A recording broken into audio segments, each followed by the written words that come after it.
আসসালামু আলাইকুম। সবার আগে বাছাই করা 10টি আন্তর্জাতিক খবর জানিয়ে দেব। প্রথমেই থাকছে শিরোনাম। তবে তার আগে অনুরোধ থাকবে ভিডিওটিতে একটি লাইক দিবেন।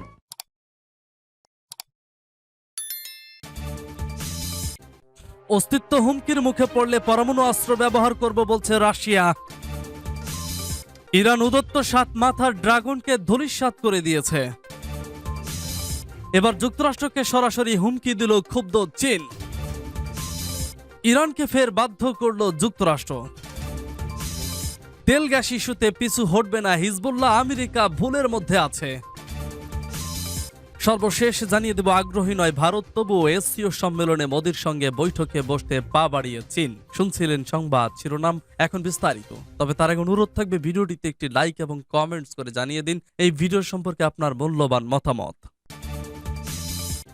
অস্তিত্ব হুমকির মুখে পড়লে পরমাণু অস্ত্র ব্যবহার করব বলছে রাশিয়া। রাশিয়ার অন্যতম উপপররাষ্ট্রমন্ত্রী সের্গেই রিয়াবকভ বলেছেন, যদি রাশিয়ার অস্তিত্ব কোনোভাবে হুমকির মুখে পড়ে তাহলে মস্কো পরমাণু অস্ত্র ব্যবহারের ব্যাপারে প্রতিশ্রুতিবদ্ধ। একই সঙ্গে ইউক্রেনে দূরপাল্লার অস্ত্র পাঠানোর ব্যাপারে মার্কিন সরকারকে হুঁশিয়ারি উচ্চারণ করেছে মস্কো। গতকাল শুক্রবার রুশ উপপররাষ্ট্রমন্ত্রী বলেন, আমরা বারবার আমেরিকাকে সতর্ক করেছি যে তারা যদি ইউক্রেনে অস্ত্রের বন্যা বয়ে দিতে পারে তাহলে তাদেরকে তার পরিণতি ভোগ করতে হবে। তিনি আরো বলেন, আমেরিকার তৎপরতা থেকে একথা মনে করার যথেষ্ট কারণ রয়েছে যে তারা যুদ্ধের একটি পক্ষ। সের্গেই রিয়াবকভ ওয়াশিংটনকে আবারও সতর্ক করে বলেন, রাশিয়ার রাষ্ট্রীয় অস্তিত্ব হুমকি মুখে পড়লে পরমাণু অস্ত্র ব্যবহারের নীতি রাশিয়ার সামরিক ডক্ট্রিনে রয়েছে।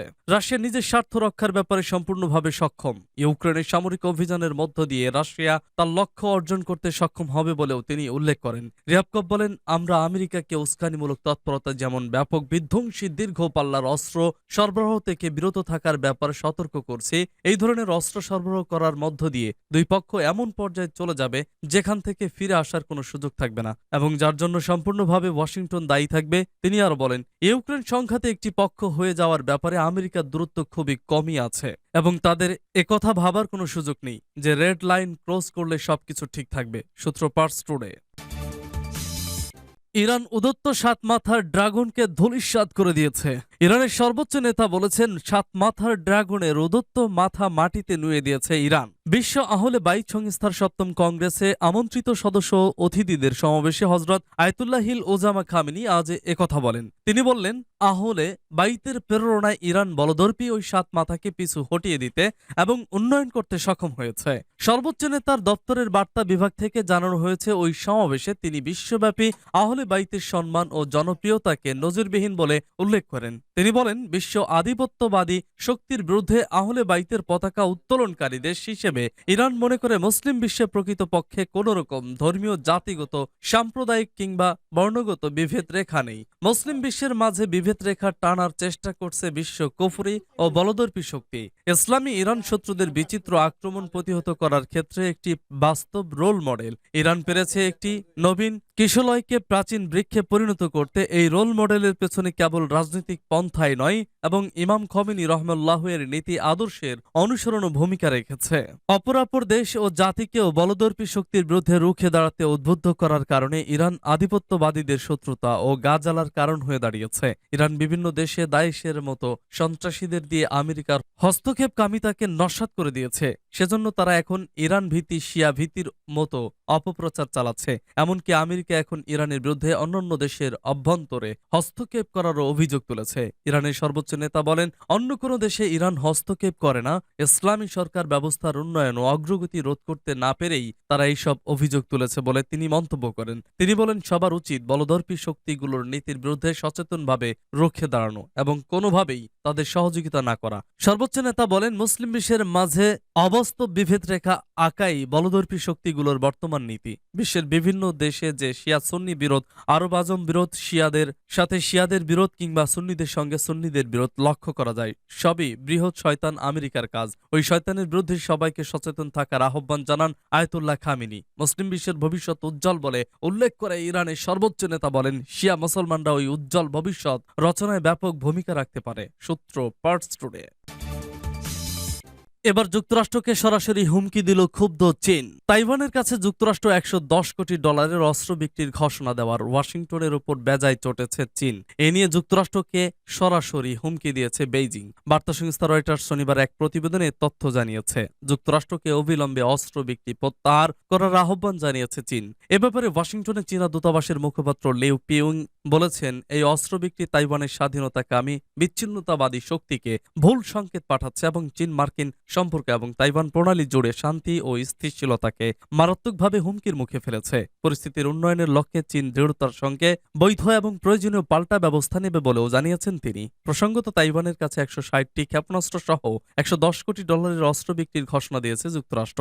দেশটিতে অস্ত্র বিক্রিরও অনুমোদন দিয়েছে যুক্তরাষ্ট্রের পররাষ্ট্র মন্ত্রণালয়। মন্ত্রণালয়ের এক মুখপাত্র বলেছেন, তাইওয়ানের নিরাপত্তার জন্য এসব অস্ত্র খুব জরুরি। তাইওয়ানের প্রতিরক্ষা ব্যবস্থা জোরদারের লক্ষ্যে শুক্রবার ওয়াশিংটনের পক্ষ থেকে এ ঘোষণা এসেছে। তাইওয়ান নিয়ে চীনের সঙ্গে উত্তেজনার মধ্যে এই ঘোষণা দিল যুক্তরাষ্ট্র। মার্কিন কংগ্রেসের স্পিকার ন্যান্সি পেলোসি সম্প্রতি তাইওয়ান সফর করেন। তার এই সফর নিয়ে চীন ও যুক্তরাষ্ট্রের উত্তেজনা শুরু হয়। তাইওয়ানের চারপাশে বড় ধরনের সামরিক মহড়া চালায় বেইজিং। এমন পরিস্থিতিতেই তাইওয়ানে অস্ত্র বিক্রির ঘোষণা দিল যুক্তরাষ্ট্র।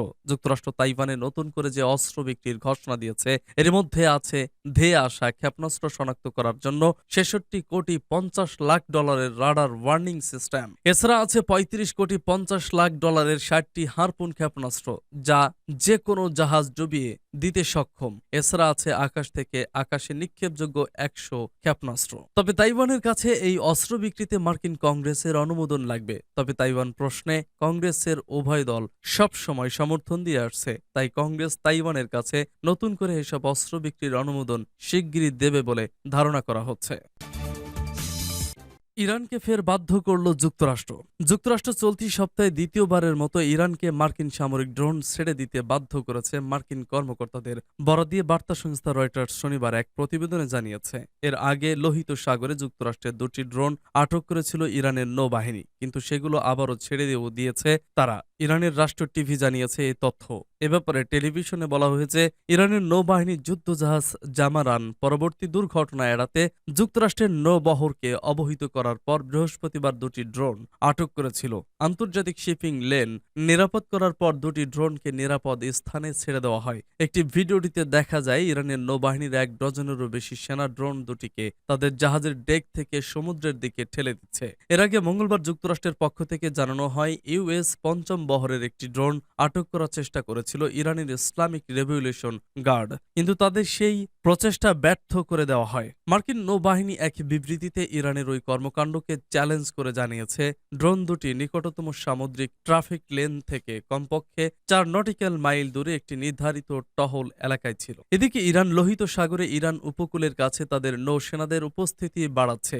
এক যুগে আগে ইরানের তেলের ট্যাঙ্কার ও বাণিজ্য জাহাজকে দস্যুদের হাত থেকে রক্ষা করতে সেখানে সেনা পাঠানো হয়। এরপর যুক্তরাষ্ট্র উপসাগরে তাদের উপস্থিতি বাড়ায়, কিন্তু ইরান বারবার তাদের সতর্ক করেছে। ইসলামিক রেভলিউশন জানিয়েছে, ইরানের জাহাজের নিরাপত্তা নিশ্চিতে ও অবৈধ ফুয়েলের চালান ঠেকাতে নিজেদের কর্মতৎপরতা বৃদ্ধি করেছে তারা।